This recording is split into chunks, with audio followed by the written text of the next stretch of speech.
बिस्मिल्लाहिर्रहमानिर्रहीम। अस्सलाम वालेकुम। Welcome to Aamna's kitchen. आज मैं आपके साथ बहुत मज़ेदार सरसों के पकोड़ों की रेसिपी शेयर कर रही हूँ। बारिश हो रही है और बहुत प्यारा मौसम है और स्पाइसेस मज़ा देते हैं इस मौसम में, इसलिए मैं पकोड़े बना रही हूँ सरसों के। इसके लिए मैंने ये बंडल लिया है और इसमें से मुझे सिर्फ 2 कप सरसों के पत्ते चाहिए। तो इस तरह से आपने ये पत्ते उतार लेने हैं।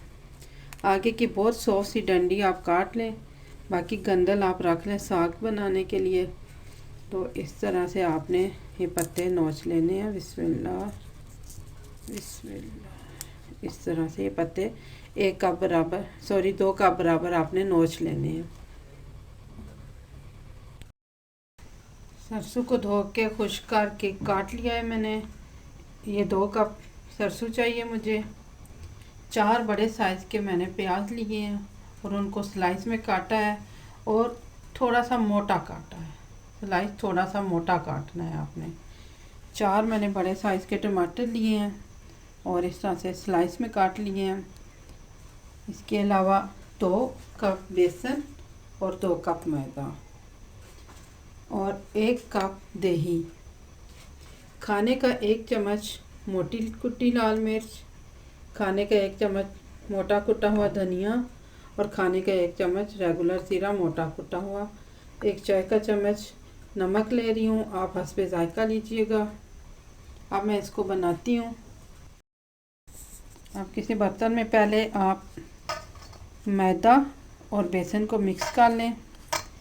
मैदा मैं पकोड़ों में इसलिए डालती हूँ कि ये पकोड़ों को ज़रा अच्छा सा क्रिस्पी कर देता है और पकोड़ों का कलर भी बहुत प्यारा आता है। बिस्मिल्लाहिर्रहमानिर्रहीम। आप इनको मिक्स करके रख लें एक साइड पे।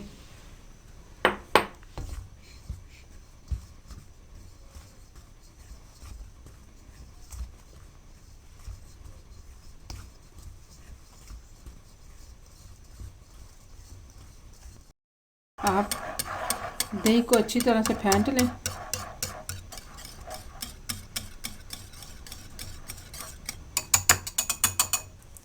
और इसमें सारे खुश्क स्पाइसेस डाल दें। बिस्मिल्लाहिर्रहमानिर्रहीम।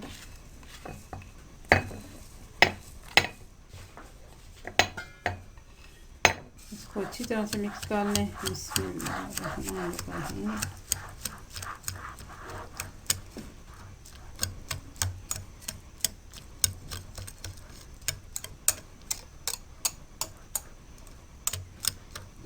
अब जिस बर्तन में आपने बेसन घोलना है वो बर्तन ले लें और इसमें आप प्याज डाल दें।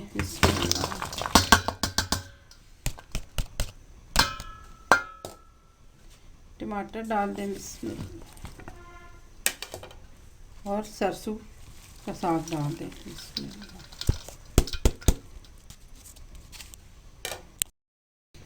अब आप इसको मिक्स कर लें और मिक्स करने, अगर आपने हाथों से मिक्स करना है तो फिर आप पहले अपने हाथों पे कुकिंग ऑयल लगा लें, हाथ अच्छी तरह से साफ़ कर लें। और अगर आपने चम्मच से मिक्स करना है तो फिर आप चम्मच से मिक्स कर लें। बिस्मिल्लाह।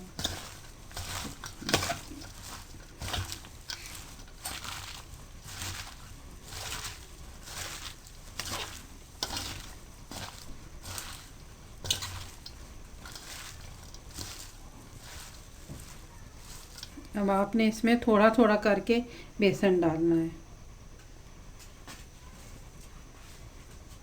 पहले आधा बेसन डाल दें। बिस्मिल्लाह।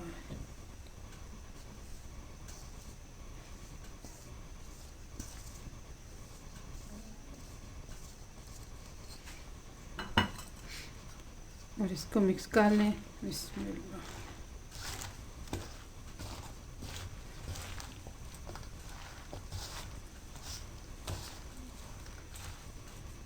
अब थोड़ा सा और डाल दें।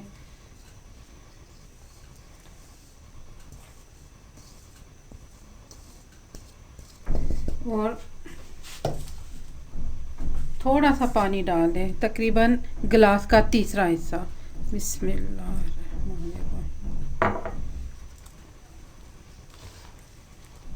इसको मिक्स करें।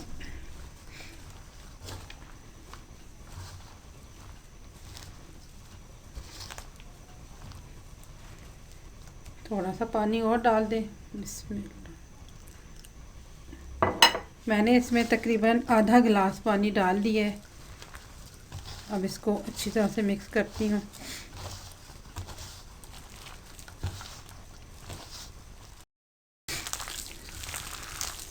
मैंने इसमें थोड़ा थोड़ा करके मिलाते हुए 1 गिलास पानी डाला है और अब इसमें मैं दही मिला रही हूँ।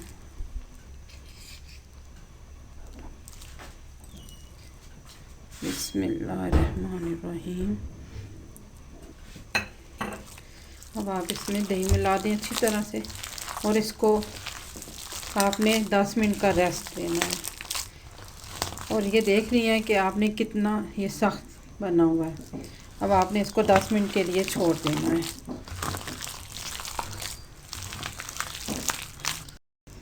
ये तकरीबन 30 मिनट से बैटर तैयार पड़ा हुआ है। मैं पराठे वगैरह बना रही थी, मसरूफ़ थी, तो मैं अगला स्टेप नहीं ले सकी। तकरीबन 30 मिनट से है, लेकिन ये है कि ये सॉफ्ट बिल्कुल नहीं हुआ। देख लें, बिल्कुल परफेक्ट है ये। अब हम इसे पकोड़े बनाते हैं। तो बिस्मिल्लाहिर्रहमानिर्रहीम। आप सिर्फ एक पकोड़ा डालकर इस वक्त नमक मिर्च भी चेक कर सकती हैं और नमक मिर्च कम या ज़्यादा कर सकती हैं। अगर नमक ज़्यादा हो जाए तो फिर आप इसमें थोड़ा सा और बेसन और मैदा डाल दें या ब्रेड का एक स्लाइस डाल दें। नमक इंशाल्लाह पूरा हो जाएगा। बिस्मिल्लाह।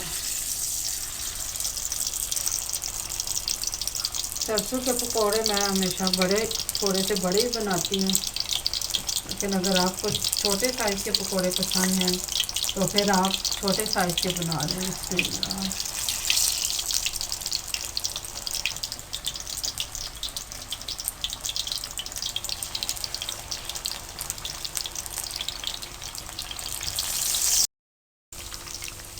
आपने इनको दरमियानी आंच पे फ्राई करना है। बहुत हाई फ्लेम पे आपने इनको फ्राई नहीं करना।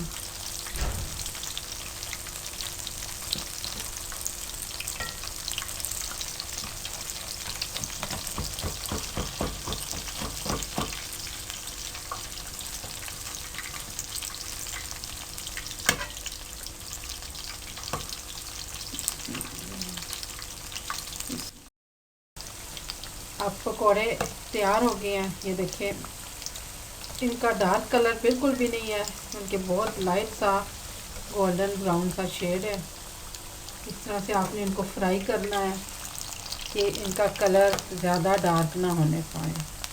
मैं इनको निकाल लेती हूँ। इसमें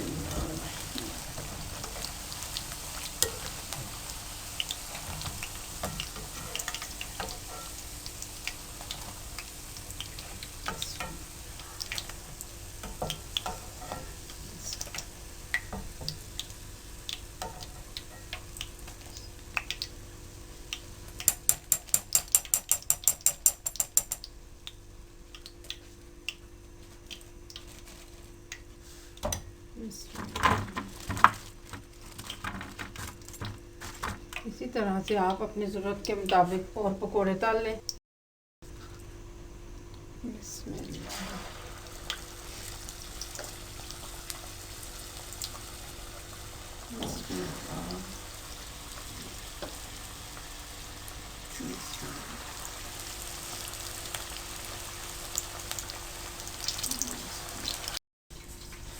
सरसों के मज़ेदार जायके वाले हमारे मज़ेदार से पकोड़े रेडी हो गए हैं। अब मैंने अपने बच्चों को खाना सर्व करना है।